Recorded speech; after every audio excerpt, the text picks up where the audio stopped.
तेरी कामयाबी पर तारीफ और तेरी नाकामयाबी पर ताना होगा, कि तेरी कामयाबी पर तारीफ और तेरी नाकामयाबी पर ताना होगा। तेरे दुख में कुछ लोग पर तेरी सफलता में जमाना होगा, पर तेरी सफलता में जमाना होगा। तो हेलो एवरीवन, हेलो दोस्तों, मेरे देश के समस्त छात्र छात्राओं को नमस्कार, मेरा प्यार भरा प्रणाम।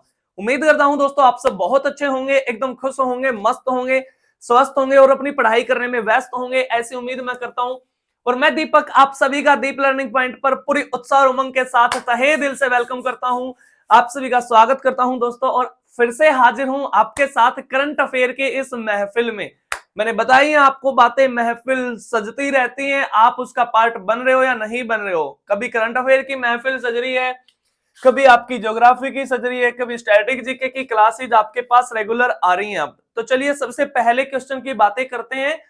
करंट अफेयर में सबसे पहला क्वेश्चन है आपका कि ब्रिक्स का नया सदस्य देश कौन सा बन गया है। ब्रिक्स का, BRICS, ब्रिक्स। सबसे पहले तो मैं बातें कर लूं कि ब्रिक्स की स्थापना कब की गई थी। ब्रिक्स की स्थापना की गई थी दोस्तों 2009 में। 2009 में इसकी स्थापना की गई थी। हेडक्वार्टर कहां पर है इसका? संघाई के अंदर इसका हेडक्वार्टर है। संघाई कहां का शहर है दोस्तों? चाइना का शहर है। और जब स्थापना इसकी की गई थी तो इसमें ये 5 ही देश थे। 5 ही देश कौन से थे? बी से ब्राजील था, यहां लिख देता हूं मैं, BRICS। बी से ब्राजील था और आर से रसिया था, आई से इंडोनेशिया था। इंडोनेशिया नहीं, इंडिया था। इंडोनेशिया तो नया मेंबर अभी बना है। आई से इंडिया था, सी से चाइना था और एस से साउथ अफ्रीका था। ये इसके 5 देश थे, ठीक है।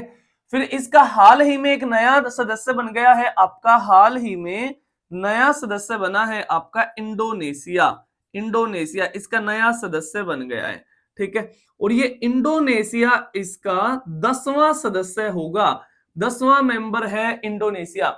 और इंडोनेशिया के ही तो प्रेसिडेंट हैं जो भारत में मुख्य अतिथि बन के आ रहे हैं। कब? 26 जनवरी 2025 को, रिपब्लिक डे पर। क्या नाम है उनका? अरे उनका नाम है प्रबोवो सुबियांटो। बातें आ रही हैं, समझिए नहीं आ रही हैं? प्रबोवो सुबियांटो मुख्य अतिथि होंगे आपके अब की बार। इंडोनेशिया के प्रेसिडेंट हैं, ठीक है। अच्छा, 2024 में इसमें 4 देश और आ गए थे। 2024 में इसमें 4 देश और आ गए थे। कौन से आ गए थे? एक तो ईरान आ गया था, ईरान। एक आपका UAE आ गया था और एक आपका इथोपिया आ गया था, इथोपिया, ठीक है। ईरान है, UAE है, इथोपिया है।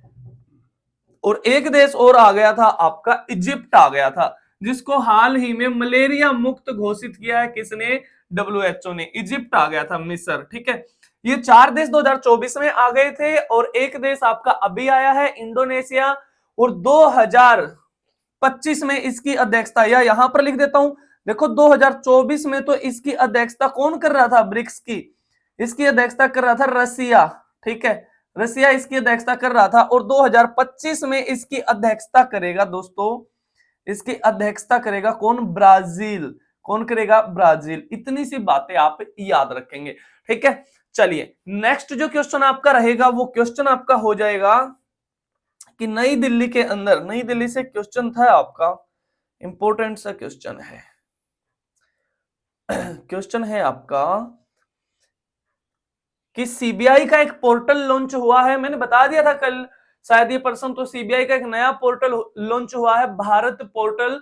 केंद्रीय गृह मंत्री अमित शाह जी के द्वारा ये लॉन्च किया गया है, कुछ जो फॉगिटिव हैं उनको पकड़ने के लिए, ठीक है। नेक्स्ट क्वेश्चन है आपका, दिल्ली में राजघाट के पास गांधी दर्शन आर्ट गैलरी का उद्घाटन किया गया है, ठीक है। दिल्ली में राजघाट के पास गांधी दर्शन आर्ट गैलरी, गांधी दर्शन आर्ट गैलरी का उद्घाटन किया गया है। और ये किया है किसने? आपके लोकसभा के अध्यक्ष ओम बिड़ला ने, ओम बिड़ला ने, ठीक है। और ओम बिड़ला कहां से हैं? आपके राजस्थान से हैं। और राजघाट किसकी समाधि स्थल का नाम है? राजघाट है महात्मा गांधी जी की समाधि स्थल का नाम है, महात्मा गांधी। और महात्मा गांधी जी के जन्म की मैं बातें करूं तो 2 अक्टूबर 1869 का बर्थ है किसका? गांधी जी का। और भाई साहब 2 अक्टूबर 2024 को हमने 10वीं वर्षगांठ भी मनाई है, यहां पर लिख देता हूं 2 अक्टूबर 2024 को हमने 10वीं वर्षगांठ भी मनाई है। किसकी? स्वच्छ भारत मिशन की। स्वच्छ भारत मिशन की हमने इसकी भी शुरुआत की है, क्योंकि 2014 में प्रधानमंत्री नरेंद्र मोदी बन के आए थे, तो स्वच्छ भारत मिशन उनके द्वारा शुरू किया गया था। ठीक है। और 2 अक्टूबर को और क्या मनाते हैं? 2 अक्टूबर को मनाते हैं शास्त्री जयंती। ठीक है। 2 अक्टूबर 1904 का जन्म है लाल बहादुर शास्त्री जी का। लाल बहादुर शास्त्री जी का। तो ये लगा लो, शास्त्री जी का जन्मदिन और गांधी जी का जन्मदिन एक दिन होता है, लेकिन गांधी जी बड़े थे शास्त्री जी से कितने साल? लगभग 35 साल बड़े थे। वैसे एक गजब नेता थे शास्त्री जी, बहुत अच्छा कुछ करके जाते। अगर इस भारत की राजनीति पे वे काले बादल ना छाते, अगर वो ताशकंद में ना जाते, वहां पर फैसला कराने गए थे ना, ताशकंद समझौता हुआ 1966 में, वहां पर ना जाते तो इस भारत के अंदर बहुत कुछ करके जाते अगर जिंदा रहते तो। हमेशा नारा देते थे कि जय जवान जय किसान। हमेशा ये बोलते थे कि इस देश के अंदर जय होगी तो या तो जवानों की होगी जो बॉर्डर पे दिन रात तैनात हैं, इस देश की रक्षा कर रहे हैं, और या किसानों की होगी जो इस पूरे देश का अन्नदाता है। हमेशा ये नारा देते थे। ये नारा उनका बहुत फेमस है, जय जवान जय किसान। मैन ऑफ पीस कहे जाते थे, शांति दूत कहे जाते थे। विजय घाट के नाम से इनकी समाधि स्थल है शास्त्री जी की। कहां पर? लिख देता हूं मैं यहां पर, विजय घाट के नाम से इनका समाधि स्थल है। कहां पर? नई दिल्ली के अंदर। याद ऐसे रख सकते हैं दोस्तों कि बहादुर लोगों की ही विजय होती है। बहादुर लोगों की ही विजय होती है। और भी बातें याद रख सकते हो, शास्त्री जी पहले भारतीय हैं जिन्हें मरणोपरांत भारत रत्न दिया गया है। 1966 में भारत का सर्वोच्च नागरिक सम्मान है जिसका नाम है भारत रत्न, जो इन्हें दिया गया। पहले भारतीय जिन्हें मरणोपरांत मिला है, पहले भारतीय जिन्हें मरणोपरांत भारत रत्न मिला है। ठीक है। इतनी सी बातें याद रख लोगे या नहीं रख लोगे? कमेंट करके मेरे को ये बता दो जल्दी से, बहुत जल्दी जल्दी, कि सबसे पहले किस महिला को भारत रत्न मिला था, ये आप मेरे को बता दो जल्दी से। और हाल ही में ना अमेरिका का भी सर्वोच्च जो नागरिक सम्मान है, ठीक है, उससे भी 19 लोगों को नवाजा गया है, जिसमें एक महान फुटबॉलर खिलाड़ी है लियोनेल मेसी को नवाजा गया है। ठीक है। ये कल की क्लास में मैंने शायद आपको बातें बताई होंगी। ठीक है। चलिए नेक्स्ट जो क्वेश्चन आपका हो जाएगा वो है दोस्तों, नेक्स्ट क्वेश्चन आपका, विश्व की सबसे वृद्ध महिला टोमिको इटुका का निधन हो गया है। विश्व की सबसे वृद्ध महिला, विश्व की सबसे वृद्ध महिला, ठीक है, और इसका नाम क्या था? टोमिको इटुका। अब नाम से तो पता चल रहा है आपको कि हमारी तो होगी नहीं, भारत की तो होगी नहीं। हम अगर भारत की नाम होती तो, अगर भारत की होती तो इसका नाम मिलता कलावती, फूलपति, ऐसे ऐसे नाम मिलते हैं ना, लेकिन यहाँ की तो नहीं होगी भाई साहब, सीधी सी बात है। यहां पर ऐसे नाम कहाँ मिलेंगे? तो ये कहाँ की है? जापान की है भाई साहब, जापान की है। कितने साल जी के गई हैं? 116 साल जी के गई हैं। देख लो भाई साहब कितनी लंबी उम्र खींच लेगी, 116 साल। पुरुष तो बेचारे 2 जी जाए इसमें 116 साल में, है ना। 50, 55, 60 तक जाते एकदम से पता नहीं हार्ट अटैक आ जाता है ना। तो कितनी लंबी एज जी के गई है। और यहाँ के पीएम कौन है? जापान के पीएम है शिगेरू इसीबा करके यहाँ के पीएम है।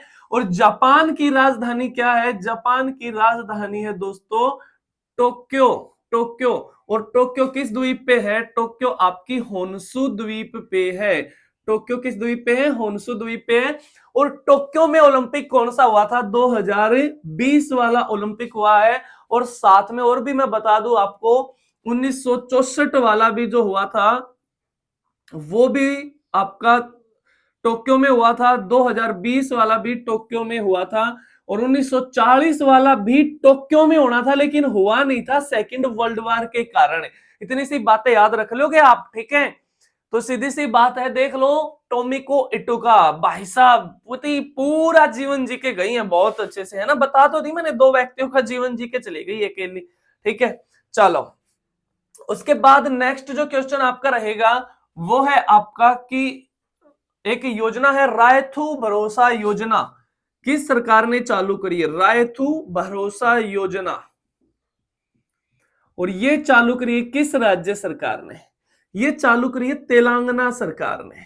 ठीक है, तेलंगाना सरकार ने चालू करी है। ये किसानों के लिए चालू की है, प्रति एकड़ पर वार्षिक 12,000 की सहायता करेगी किसानों की, प्रति एकड़ पर वार्षिक 12,000 की सहायता करेगी। 12 के लिख देता हूं बच्चों, ठीक है, 12 के, ठीक है, इतनी सहायता करेगी तेलंगाना की सरकार किसानों की। और साथ में तेलंगाना के मुख्यमंत्री कौन है? आपके रेवंत रेड्डी। रेवंत रेड्डी तेलंगाना के मुख्यमंत्री, कांग्रेस पार्टी की वहां पे सरकार है। इतनी सी बातें याद रखेंगे। और तेलंगाना के अंदर ही हैदराबाद में, अरे तेलंगाना के अंदर ही हैदराबाद में क्या है, आपकी प्रतिमा बनाई जाएगी। पीएम मनमोहन सिंह जी, प्रधानमंत्री मनमोहन सिंह की प्रतिमा बनाई जाएगी तेलंगाना के अंदर हैदराबाद में। इतनी सी बातें आप याद रखोगे। और हैदराबाद को बोला गया है क्या? सिटी ऑफ पर्ल्स बोला गया है, मोतियों का शहर हैदराबाद को बोला गया है, क्योंकि यहाँ हैदराबाद के जो निजाम थे, कभी यहाँ का निजाम था एक निजाम उल असमान। यहाँ के निजाम है ना, अक्सर सारे निजाम मोतियों की माला पहनते थे, और यहाँ पर फिर मोतियों का काम पीढ़ी दर पीढ़ी चलता चला गया। तो मोतियों की बहुत बड़ी मार्केट लगती है भाई साहब हैदराबाद के अंदर है।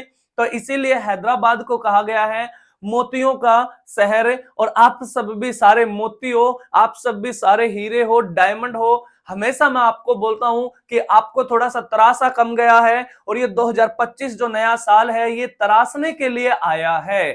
समझ में आई है बातें या नहीं आई है?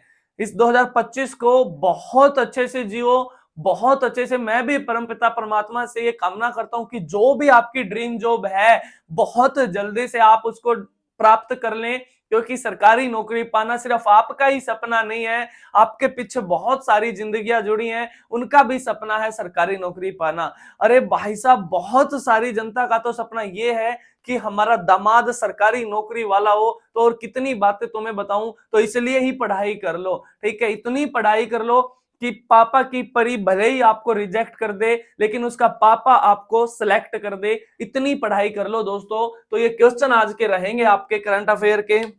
एक बार जल्दी से मैं इसको रिवाइज करवा देता हूं। इसमें ब्रिक्स का नया सदस्य बन गया है इंडोनेशिया, 10वां सदस्य बन गया है। ब्रिक्स की स्थापना हुई है 2009 में।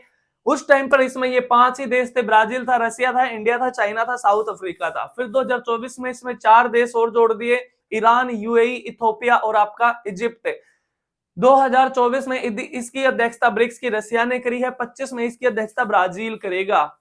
और इंडोनेशिया के जो राष्ट्रपति हैं प्रबोवो सुबियांटो भारत में आ रहे हैं 26 जनवरी के इस मुख्य अवसर पर, रिपब्लिक डे पर भारत में आ रहे हैं मुख्य अतिथि के रूप में।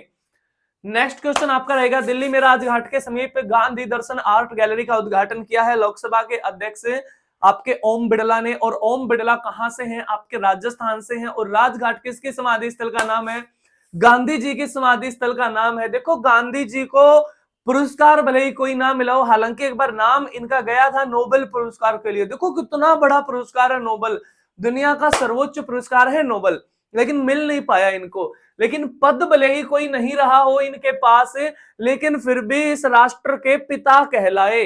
गांधी जी इस राष्ट्र के पिता कहलाए। तो राजघाट उनकी समाधि स्थल का नाम है। बातें करेंगे कभी इनके बर्थडे पर ही, एक वीडियो बनाऊंगा बहुत अच्छी सी कि क्या क्या इनका योगदान रहा है इस भारत के निर्माण में गांधी जी का। ठीक है, जन्म इनका हुआ 2 अक्टूबर 1869 को इनका जन्म हुआ है दोस्तों। और 2 अक्टूबर को ही जन्मदिन होता है किसका? भारत के लाल बहादुर शास्त्री का। लाल बहादुर शास्त्री जिनकी समाधि स्थल का नाम है विजय घाट। इस देश के इतने अच्छे पीएम जिंदा रहते तो बहुत कुछ करके जाते, यहाँ पर राजनीति में बड़े बड़े बदलाव करके जाते। और ताशकंद में चले गए 1966 में ताशकंद समझौता करवाने, वहां पर इनकी मृत्यु हो गई। और भारत में सबसे पहले मरणोपरांत भारत रत्न इनको मिला, तो उसी साल दिया 1966 में ही लाल बहादुर शास्त्री जी को। जय जवान जय किसान इनके समाधि स्थल का नाम था। और बातें अगर मैं तुम्हें बताऊं तो मैन ऑफ पीस कहे जाते थे, शांति दूत कहे जाते थे। नेक्स्ट क्वेश्चन आपका रहेगा, विश्व की सबसे वृद्ध महिला, ये जो जीवन जी के गई है, मजे करके गई है, बहुत अच्छे से जीवन यहाँ व्यतीत करके गई है, 116 साल की उम्र में, इन्हें बिल्कुल भी पछतावा नहीं रहा होगा कि मैंने जीवन नहीं जिया है। इसका नाम क्या है? इनका नाम है टोमिको इटुका। टोमिको इटुका कहाँ की है? जापान की है। और जापान के पीएम कौन है? आपके शिगेरू इशिबा जापान के पीएम है। और जापान की राजधानी क्या है दोस्तों? टोक्यो है। और टोक्यो होन्शु द्वीप पर स्थित है। और टोक्यो में ओलंपिक हुए थे कौन से 1940 का भी होना था, लेकिन हुआ नहीं, आपका सेकंड वर्ल्ड वॉर के कारण कैंसिल हो गया। 1964 का हुआ फिर टोक्यो में, और 2020 वाला हुआ टोक्यो में, लेकिन हुआ 2021 में। बोला 2020 का जाएगा, लेकिन हुआ था 21 में, क्योंकि कोविड आ गया था ना, तो इसके कारण लेट हो गया था एक साल। ठीक है, उसके बाद फिर रायथू भरोसा योजना शुरू करी है दोस्तों तेलंगाना सरकार ने। तेलंगाना के मुख्यमंत्री रेवंत रेड्डी, कांग्रेस पार्टी की वहां पर सरकार है। और यहां पर इस योजना के तहत किसानों को प्रति एकड़ प्रति वर्ष 12,000 रुपए की सहायता की जाएगी। और यहां पर हैदराबाद के अंदर प्रतिमा बनाई जा रही है किसकी? भारत के प्रधानमंत्री मनमोहन जी की, जिनका हाल ही में निधन हुआ था, आपका प्रधानमंत्री मनमोहन सिंह का, जो प्रधानमंत्री रहे हैं। इस भारत के अंदर वित्त मंत्री का पद भी उन्होंने संभाला है। एक बहुत अच्छा कॉन्सेप्ट इन्होंने दिया 1991 में। हमारा देश जब बहुत ज्यादा, ये लगा लो, आर्थिक तंगी से गुजर रहा था, बड़े इकोनॉमिक क्राइसिस भारत में देखे गए, तो उस दौरान एक बहुत अच्छा फार्मूला इन्होंने दिया, LPG, liberalisation, privatisation, globalisation. Manmohan ji ने यह फॉर्मूला दिया। बहुत बड़े इकोनॉमिस्ट थे, बहुत बड़े अर्थशास्त्री थे। ठीक है, और इस देश को निकाल कर लेकर आए उस संकट से, और तीसरे नंबर पर लेकर आए थे हमारी एक बार जीडीपी को, अर्थव्यवस्था को। और इस देश के अंदर आरबीआई का जो गवर्नर है उसका भी पद उन्होंने संभाला है, किन्होंने? मनमोहन सिंह जी ने। ठीक है, तो उनकी प्रतिमा बनाई जा रही है दोस्तों हैदराबाद के अंदर।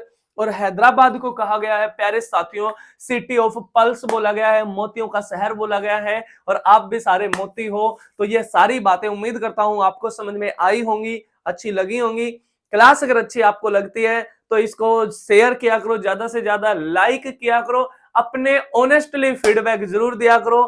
ठीक है, बहुत सारे टॉपिक मैंने पढ़ाए हैं, जैसे ये ओलंपिक का टॉपिक है, मैंने बहुत अच्छे से पढ़ाया है आपको। आप जाके देखोगे, प्लेलिस्ट बनी हुई है चैनल पर, वहां पर स्टैटिक जीके की जो प्लेलिस्ट है उसमें मैंने स्टैटिक जीके का पूरे सिलेबस आपको बताया है कि क्या क्या टॉपिक आपको पढ़ने हैं। और वे टॉपिक क्रम में मैंने आपको पढ़ाए हैं, सीरीज में पढ़ाए हैं। सबसे पहले मैंने आपको ओलंपिक ही पढ़ाया है, साथ में मैंने इंडियन ज्योग्राफी आपको पढ़ाई है बहुत अच्छे से।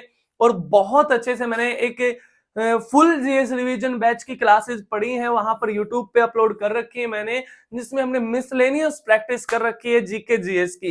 ठीक है, तो वो आप जाके देख सकते हैं। लेकिन मैं आपसे एक ही बात कहता हूं, क्लास जो भी देखो बिल्कुल पहली क्लास से देखना। ऐसा नहीं है आपने कहीं से भी क्लास कर ली, कहीं से भी क्लास कर ली तो बातें उतनी अच्छी समझ नहीं आएगी। बिल्कुल पहली क्लास से आप देखो क्लास, बहुत अच्छे से नोट्स बनाओ, फिर बताना तुम चीजें समझ तुम्हें आती हैं या नहीं आती हैं। 100% चीजें तुम्हें समझ आएंगी और खुद तुम्हें फील होगा कि हाँ, मेरा जीके जीएस में कॉन्फिडेंस बूस्ट हो रहा है ना? आपका कॉन्फिडेंस बहुत ज्यादा बूस्ट होगा, बहुत कॉन्फिडेंस महसूस करोगे आप। ठीक है, बिल्कुल पहली क्लास से लिखना। ठीक है, अक्सर बच्चे यही तो करते हैं, एक क्लास वहां से देख ली, एक वहां से देख ली, एक वहां से देख ली। भाई साहब क्यों भाग रहे हो? एक ही व्यक्ति के पीछे भागो, अपने डेस्टिनेशन पे, अपने टारगेट पे 100% पहुंचोगे। लेकिन एक बार इधर जा रहे हो, एक बार उधर जा रहे हो, तो कैसे पहुंचोगे यार? तुम्हें कितनी बात बताऊं, बहुत सारे बच्चे पूछते सर पढ़ा नहीं जा रहा, पढ़ा नहीं जा रहा। एक टारगेट सेट करो। भाई साहब आप अपनी गाड़ी में चलते हो तो एक टारगेट सेट करते हो ना, और वहीं आपकी दिशा रहती है, वहीं आप जाते हो। ऐसा तो नहीं है गाड़ी का एक टायर तो उधर चला गया बॉम्बे की तरफ, एक चला गया कलकत्ता की तरफ, एक चला गया चेन्नई की तरफ, और तुम्हें जाना है कन्याकुमारी। भाई साहब कैसे पहुंच पाओगे? बिल्कुल भी नहीं पहुंच पाओगे। ठीक है, तो अपना टारगेट सेट करो कि मेरे को आज ये पढ़ना है, आज ये पढ़ना है, और उस डायरेक्शन में काम करो। ठीक है, तो चलिए आज बातें बहुत हो गई हैं, आज की बातें यहीं तक रखते हैं, बाकी बातें कल करेंगे, सेम टाइम सेम जगह अगले दिन। तब तक के लिए सारे खुश रहो, मस्त रहो, एकदम टेंशन किसी बात की लेनी नहीं है। जय हिंद, जय भारत, वंदे मातरम।